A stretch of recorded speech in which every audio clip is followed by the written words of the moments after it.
সাম্প্রতিক মাসগুলোতে seven sisters খ্যাত ভারতের উত্তর পূর্বাঞ্চলীয় ৭ প্রদেশ শিলিগুড়ির চিকেন স্নেক আঞ্চলিক করিডোর ইস্যুতে বাংলাদেশ ও ভারতের রাজনৈতিক মহলের মধ্যে কথার লড়াই বাড়ছে, যা দক্ষিণ এশিয়ার কূটনৈতিক ভারসাম্য ও আঞ্চলিক স্থিতিশীলতা নিয়ে নতুন করে উদ্বেগ তৈরি করছে।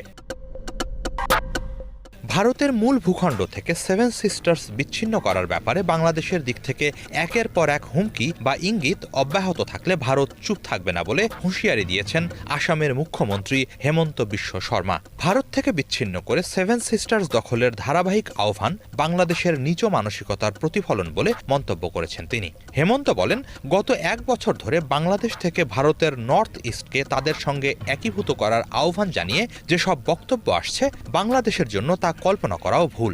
এগুলো দায়িত্বজ্ঞানহীন ও বাস্তবতা বর্জিত চিন্তা। ভারত পারমাণবিক শক্তি